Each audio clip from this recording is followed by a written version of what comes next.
Welcome back everybody to another MOTOBOB video here from Motorcycle Live. We're at KTM for a look at this, the 1390 Super Adventure R. I believe this is actually our first time to see this bike in the flesh, even though it was announced about a year ago, because obviously KTM have been dealing with some, organizational issues, let's say, but production is said to be resuming, and so this bike should be on the market for the 2026 model year.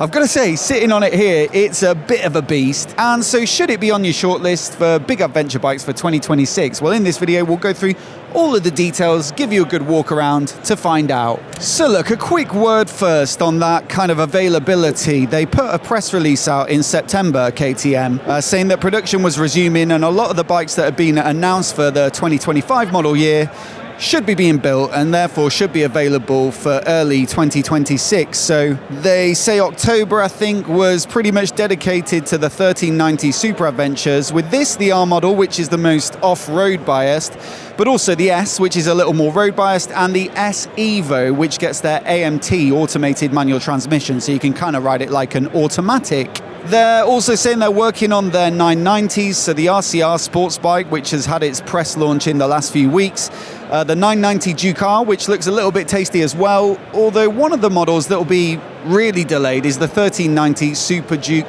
GT. It's a sports tourer built upon the Super Duke platform.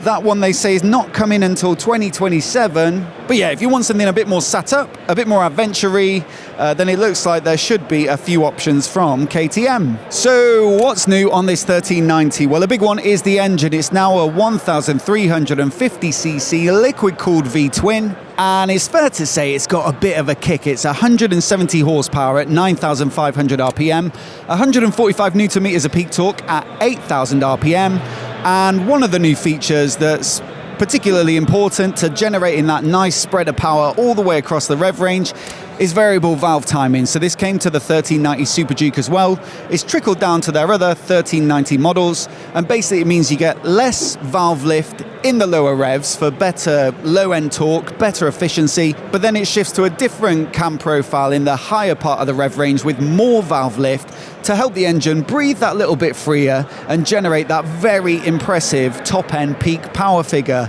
Now, 170 horses is certainly at the sharp end of the large capacity adventure bike market. I think it's only pretty much the Ducati Multistrada V4 that can match it. That makes around 170 horses as well.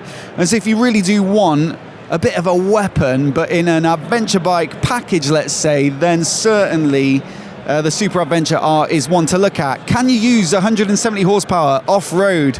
Almost certainly not, but it's a bike that's built to do a bit of everything, and so maybe you can take advantage of it when you're on road. Now, on top of that new bigger engine, we've also got some tweaks to the chassis as well. They say they've made the frame stiffer to give it better handling. So some revisions to this orange steel trellis here, and also these crash bars are said to have an extra strut somewhere for a bit more support. So hopefully this low-hanging fuel tank is well protected as well. Suspension comes from their own brand WP, their in-house brand, and while the S and S Evo models, so the more road biased versions, come with electronically adjustable semi-active suspension, they say they've gone with mechanically adjustable suspension on this particular model because it's better suited to off-road riding and taking those bigger hits. So yeah, clearly if you want a big adventure bike from KTM to push hard off-road, then this is the one to look at. It's a WP Explore 48mm split cartridge fork,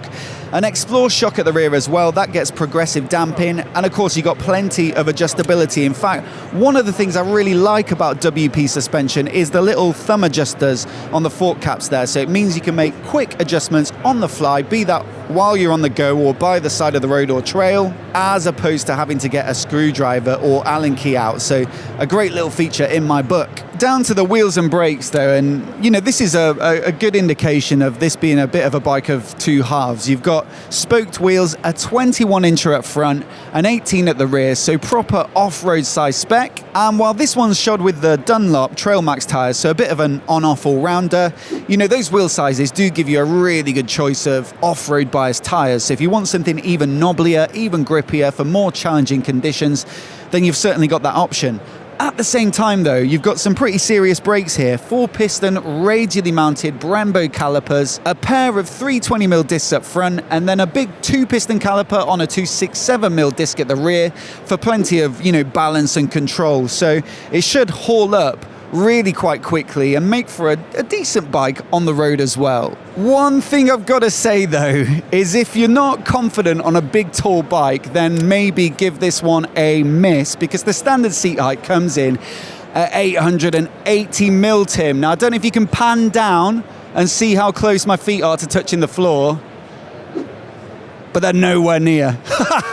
They're really dangling, and so you probably have to look in the accessories catalogue if you wanted to get something a little more manageable. I had to click through to look for a low seat. The best I could find is like 6mm off, which makes it 874, which doesn't seem that generous to shorter riders.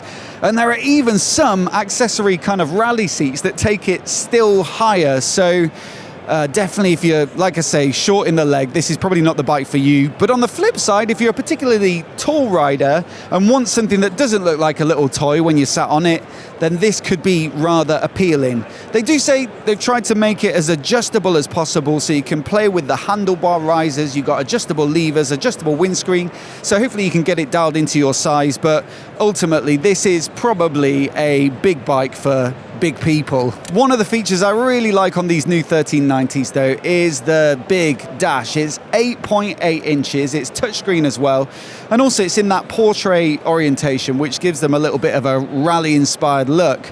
The best thing though, apart from having all that screen space, is the way that they lay out their dashes with loads of graphics and easy to understand diagrams. And so it's very clear if you're adjusting one of the settings like traction control or back slip regulator or something like that, as to what you're doing to the behavior of the bike. Sometimes you get bikes where it's like, traction control goes from 1 to 10, and you don't know if 10 is more intervention or less, or it could be rear wheel slip, and you don't know if 1 is more slip or less slip. So yeah, I really appreciate that in terms of usability, and it's especially important on a bike like this where there is, there's loads of techie features, loads of settings, loads of rider aids, and so they have to make it as easy to digest as possible. So yeah, on this particular bike, you've got, I think, 5 riding modes as standard, so rain, street, sport, off-road, and custom. And you can also pay for an additional rally mode, and that's where you get 9 levels of traction control, for example, as well as their off-road ABS mode, which allows you to lock up the rear so you can slide the bike in. Then you've got keyless as well. You can tie that into the accessory luggage package if you want that too. You've got tire pressure monitoring as standard. You've got cruise control as standard. You've got cornering ABS and cornering TC, and also connectivity comes as standard as well. There are, though, a few optional upgrades if you so wish. That rally mode that I just talked about, you've got the front radar as a possibility too, so if you want active cruise control you can spec that up as well. The quick shifter is accessory fit, unfortunately, and also you've got hill hold control if you do load the bike up with luggage and a passenger. That might be useful if you do want to make those smooth getaways on an incline. Now, I've got to say, I do think for the price, maybe you'd expect the quick shifter to be thrown in. Certainly nowadays, you're seeing much more affordable bikes with that sort of feature as standard.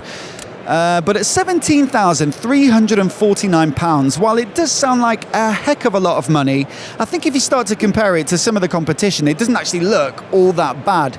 Tiger 1200 Rally Pro from Triumph, for example, the more off-road biased version that's a fairly similar spec to this bike, that starts at £18,295, and you'll pay even more for the Explorer version with the rear radar and the 30-litre tank. I guess in the BMW lineup, this more off-road biased spec is more similar to the GS Adventure rather than the base GS.